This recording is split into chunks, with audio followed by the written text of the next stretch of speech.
All right, today we are answering the question, are atoms conscious? Are atoms alive? Is there an inner experience at the atomic level? That's what we're taking a look at. And we're going to be looking at this article on mindmatters.ai as usual. It's a really great website. I highly recommend it. Have fantastic articles. They really do. I love them. So this particular article is, are atoms conscious? With Philip Goff. And I never know if it's Goff or Joff, but I'm going to say it's Goff. And apologies if that's not how it's pronounced, but we take a look at his ideas from time to time. I believe he's a panpsychist. So there was essentially a debate on whether atoms were conscious or not. And this is written by someone named Joshua. And Joshua says, upon finishing the recent debate with Philip, which I found to be both fascinating and revelatory, I realized that there was much that I could have said, but didn't due to time constraints and decision making. Even more, there are a few things that I wish I had said. So anyway, I haven't watched this video, but there's a video called Are Atoms Aware?, which is a debate between Philip Goff and Joshua Ferris. And it says theism versus panpsychism. I know that Dr. Philip Goff is a panpsychist, so I'm assuming that Joshua Ferris is a theist. Now, so here's the interesting thing. I always find it interesting where it's like this idea between you're either a scientist or you're religious, or you'll see what I mean in a minute. Because the interesting thing here, because I skimmed this article briefly. Okay, I skimmed it briefly.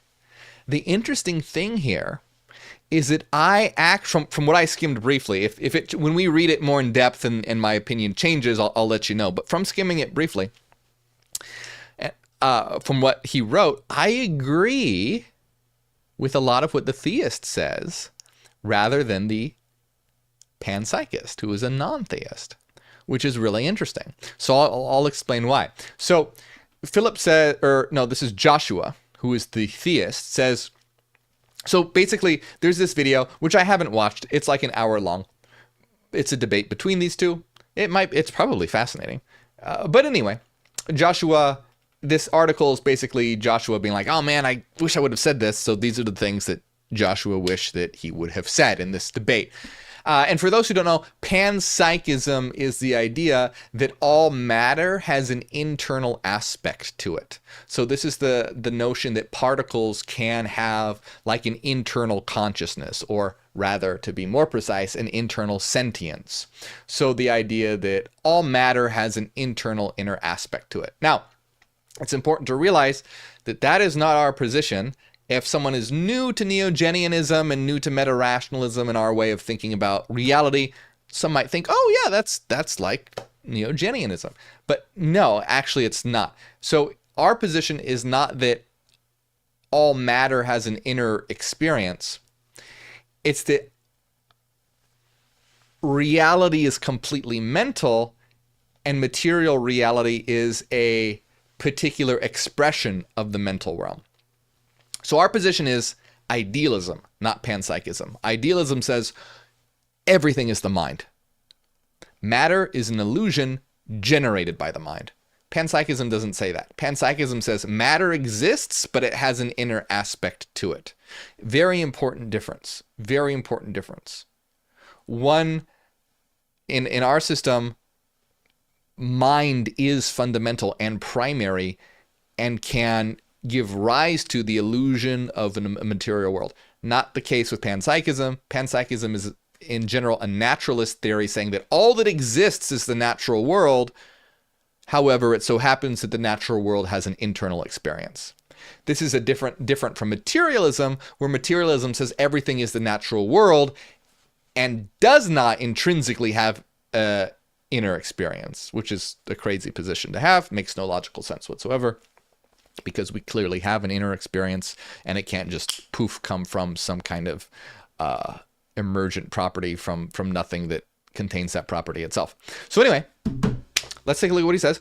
He says, I could have highlighted more explicitly the features of the unity of consciousness and drove home why it is in fact that variant naturalisms, including panpsychism, just don't seem to give us what we need. The unity of consciousness rules out naturalistic agents, and here's one basic argument as to why that this is the case. And so in this, the interesting thing here is that even though we don't believe in a creator God, the theist is closer to our position than the non-theist, the panpsychist. Joshua is close because he's absolutely right here. He said what he should have done was highlighted the features of the unity of consciousness and drove home that naturalist theories, which panpsychist is, we just talked about that, naturalist theories don't seem to give us what we need or be able to account for that. The unity of consciousness rules out naturalistic agents.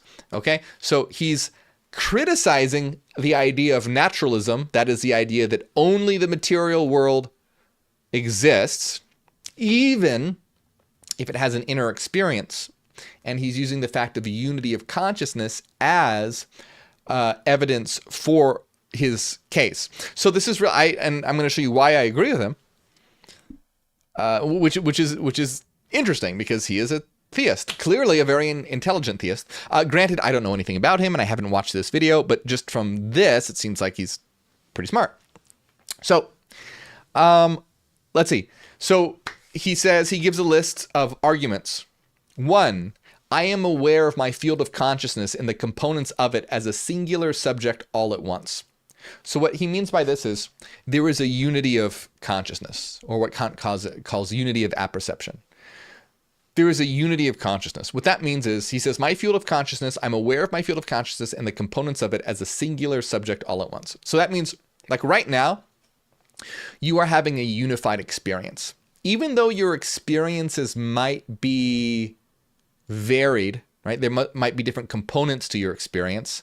There is a way this experience feels. There's a way it smells. There's a way it tastes, a way it sounds. There are different components to your experience, but it's all within the field of a unity of consciousness. You are a unified subject experiencing these as a unity. It's not like you're not experiencing it disjointedly and as like a fractured self. There's not like multiple pieces of your consciousness that you're having different perspectives of. You're having a unified experience. And this is key, and this is what's important. That despite the fact that there are different components to your field of consciousness, there's a unity to it. So he says, a functionally integrated whole system can experience unity, but a set of parts cannot. This is a really interesting argument. He's basically saying that a functionally integrated whole system can experience unity, but a set of parts cannot. And so let me explain what this means.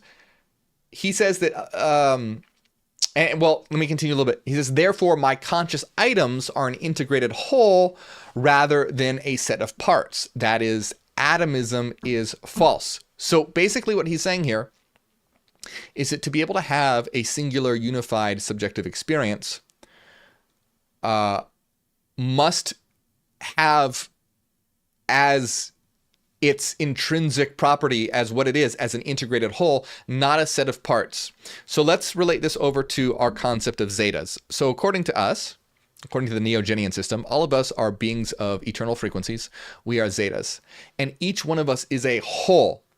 Each one of us is a complete and consistent set of all frequencies, a complete and consistent set of mathematics. So we are a complete set, an integrated whole. We are an integration of all. We may have different various experiences tied to the different frequencies that compose us, but we are a unified subject, being that we are one singular individual subjectivity. Each one of us is a separate individual, even though we're all connected, interconnected as a network. We are whole and complete individuals. So we are. Think of it like a complete system of mathematics. In a complete system of mathematics, you can't take out the number 2. If you took out the number 2, it wouldn't be a complete system anymore. 2 is necessary for it to function. So mathematics is like this holistic system where all the parts are interrelated. So we're an integrated holistic system where all our parts are integrated. It's not like we are taking individual parts that are separate to form us. That's what's important. We are one unified system of subjectivity of consciousness itself. Because we are one unified system of subjectivity of consciousness, we have a singular unified experience. We don't have this fractured experience. So basically what panpsychism says, okay? What panpsychism says is this idea that, because the whole point here, well, not the whole point, but a big point is like, where does consciousness come from? Or sentience or subjectivity? Where does it come from? Materialism can't explain it. Panpsychism tries to explain it by saying, well, every aspect, all fundamental particles have an inner experience, have a subjectivity. And so the idea is that when these particles come together, since they have an inner experience, when they come together as us in our avatars and our brains and nervous systems, our consciousness is actually an aggregate or emergent from those individual atomic experiences. So you see how in panpsychism, it would be like you have separate entities that have inner experiences that come together to form our experience.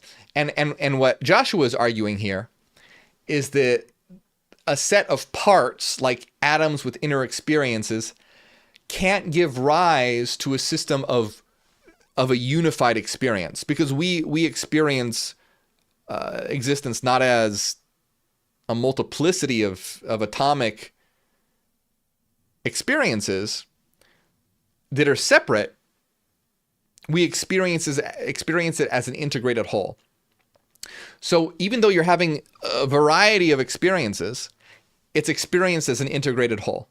You are not having a multiplicity of atomic experiences where each atom is itself its own subject. There is one subject, one unified subject, not a subject that arises from an aggregate or combination of other subjects. So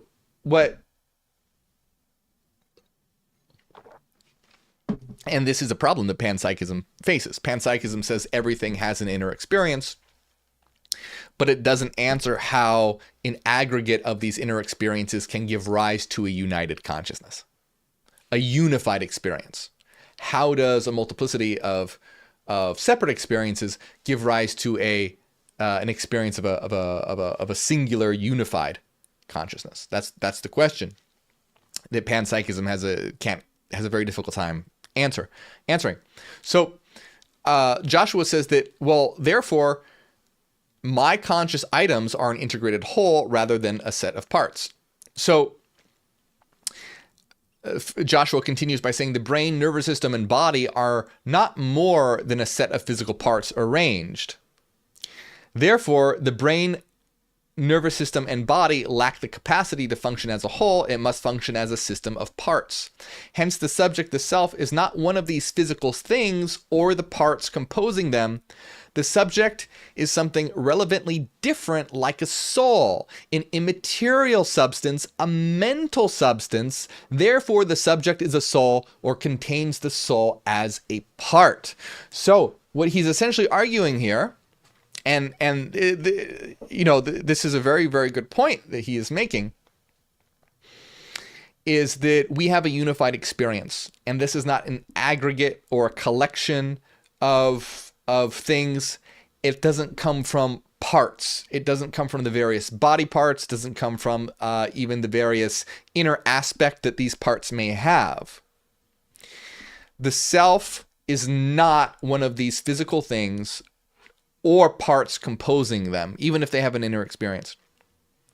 The subject is something relevantly different, like a soul, an immaterial substance, a mental substance. Therefore, the subject is a soul or contains the soul as a part. So what does panpsychism say? Panpsychism says that our consciousness arises from a collection of atoms. Now, this is different from materialism because materialism says the same thing, but the atoms don't have an inner aspect. The difference with...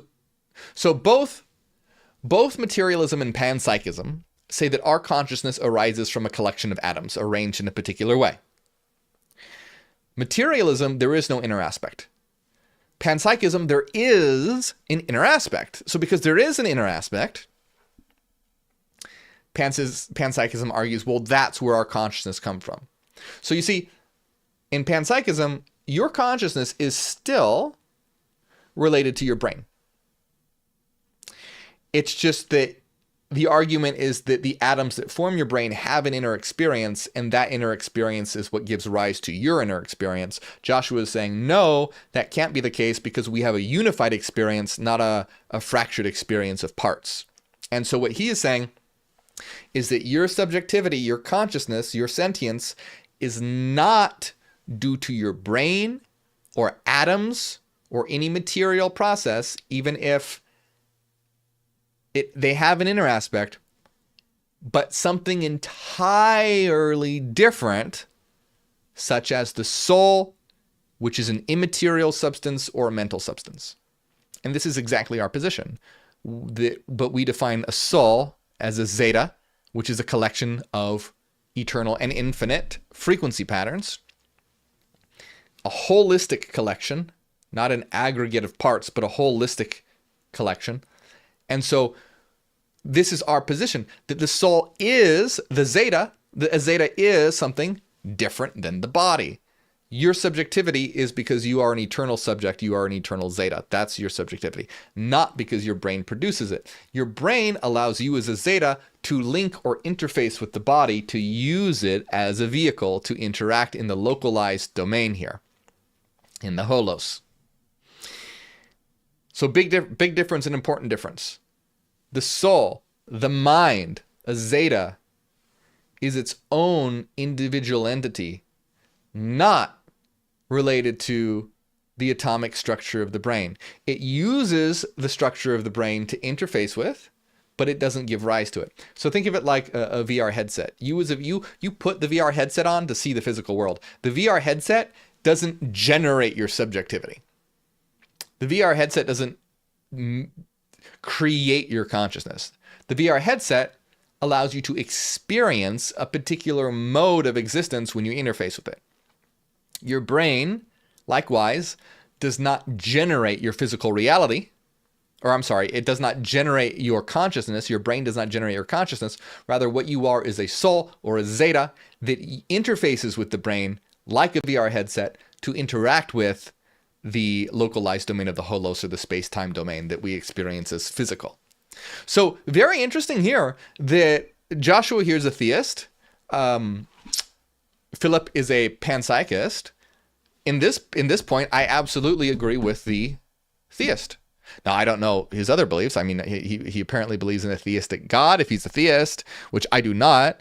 But it's interesting that it's always sad to me when people realize things like, oh, reality has to be immaterial and mental, right? People realize throughout for whatever they're doing, philosophical studies or whatever.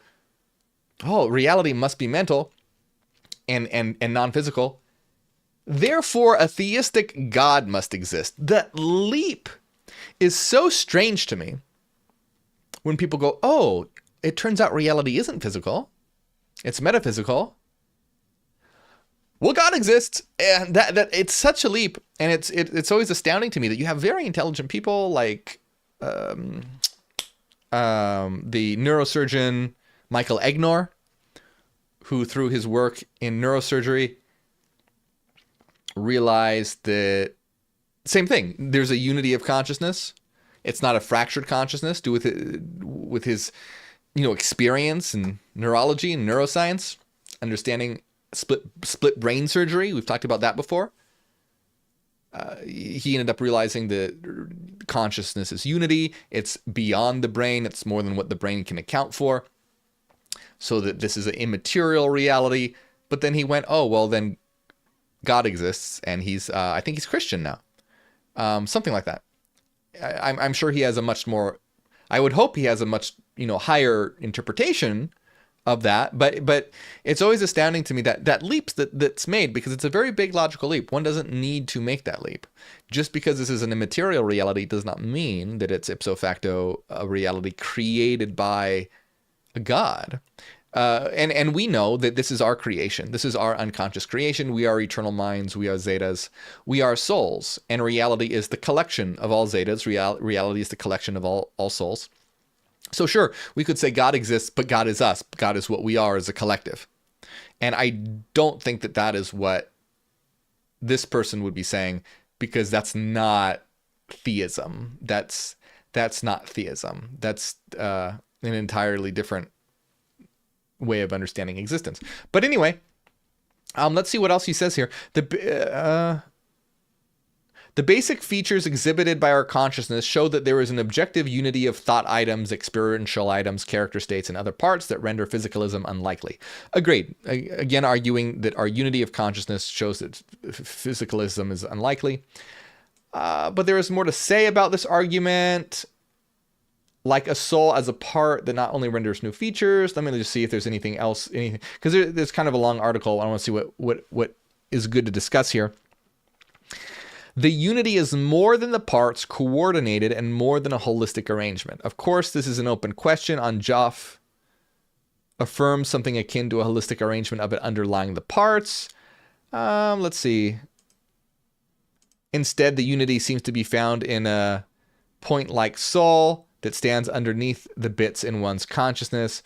Anyway, he just goes on and on. It's a good article, and his points are really great. I recommend checking it out if you want to know more about what he's saying here. But essentially, the gist of the argument is the same. He just various aspects of it, that our unity of consciousness points towards an underlying united field, which is our consciousness, not that it arises somehow from bits of matter, regardless if those bits of matter have an internal experience or not. So to answer the question, are atoms conscious? Are atoms alive? Atoms are not conscious. Atoms, at least in our system, in the neogenian perspective, in our meta-rationalist system, and that we can understand metaphysics rationally, this is a mathematical reality of living frequency patterns. We are all eternal subjects. We are all eternal souls. We are all eternal sentient beings. Atoms are our thoughts. They are our collective thoughts. They are not minds. They are not subjects themselves. So atoms don't have an internal experience. Atoms are the product of our thoughts. Just like if you close your eyes and imagine an apple, if you don't have aphantasia, if you imagine an apple in your mind, that apple in your mind is a product of your thoughts. It doesn't have an internal experience. It's real and it exists in a certain way. In your mind, you have used your thoughts to create, construct an image. But those are your thoughts. It's made of frequency. It's made of living energy. But it doesn't have a subjectivity. That apple doesn't feel something. So likewise, all the fundamental particles and atoms and molecules are interacting frequency patterns, are interacting thoughts. But they themselves are not subjective. They don't have subjectivities. So this is why particles behave in a mind-like way.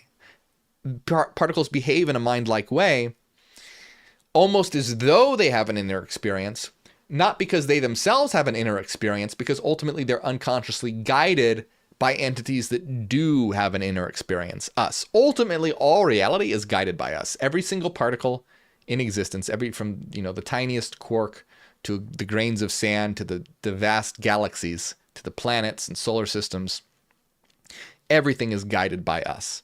But us as a collective. These are all our thoughts. These are all our collective thoughts. Just like a dream, except it's a collective dream.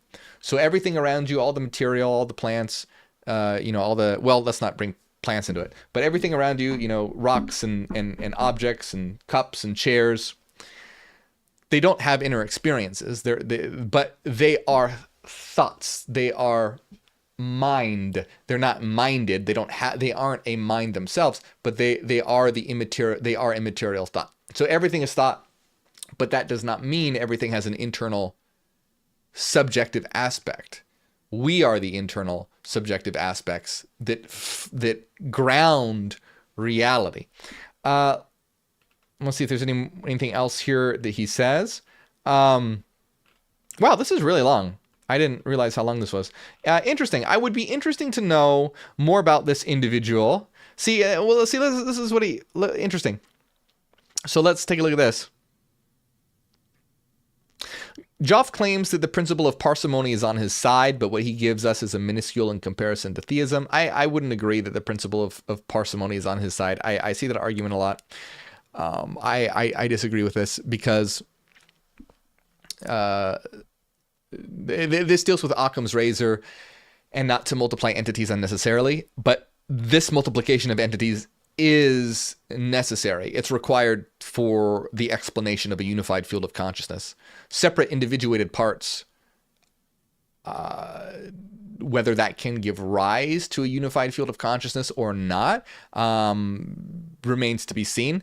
But I wouldn't say that. Anyway, theism with soul. See, here, I want to read this last closing thing that he says here, which is interesting. Theism with souls promises that you will in fact persist into the afterlife. Yes, you will persist into the afterlife, but it doesn't require theism. It doesn't require a belief in a theistic God. And our modal intuitions about the possibility of zombies and ghosts support that fact. Wait, what? Wait, I'll call on. I'm curious. I didn't read his whole article, so I don't know where the zombies and ghosts are coming in. So let's see what he's saying here.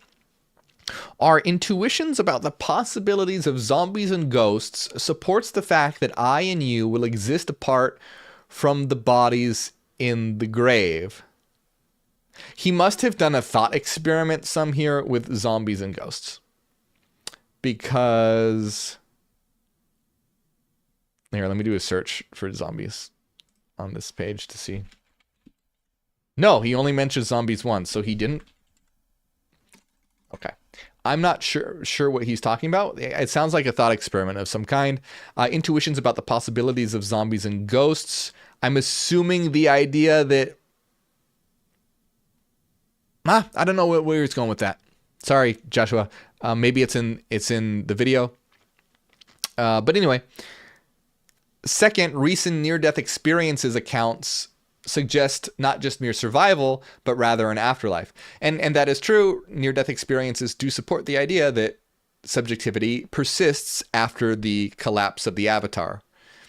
An afterlife where we can continue to experience the goods of this life and more, and better than that, we will experience the fullness of God's goodness towards us as he embraces us as his own. See, you see the big leap here between a unified experience of consciousness is necessary and exists. We will experience the fullness of God's goodness as he embraces us as his own. I see this happen so much in theism and theological arguments where there are rational arguments for the existence of the necessity of a self-grounding, eternal, subjective, immaterial being that exhibits aseity, in essence, reality, requiring a fundamental thing that grounds it, right? They have good arguments that say reality needs something at base that grounds everything, that everything else relies on for its existence. There has to be a thing that everything relies on for its existence. They have great arguments for that, and their arguments are accurate for the most part, depending on which one it is. For the most part, they're pretty accurate. And yes, a thing, a self-grounding, necessary entity must exist, yes. But then to make the leap that a lot of theologians then do to, and that's God, and he loves you and has a plan for your life.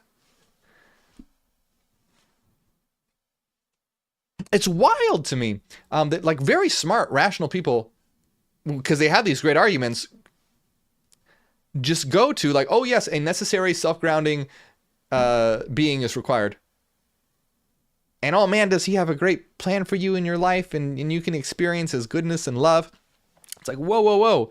Where did that come from? You just posited the existence of a necessary eternal substance.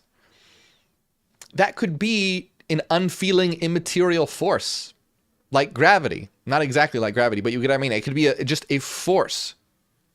And our position is not necessarily that it is just a force. I'm just using that as an example. That would to take the position of deism.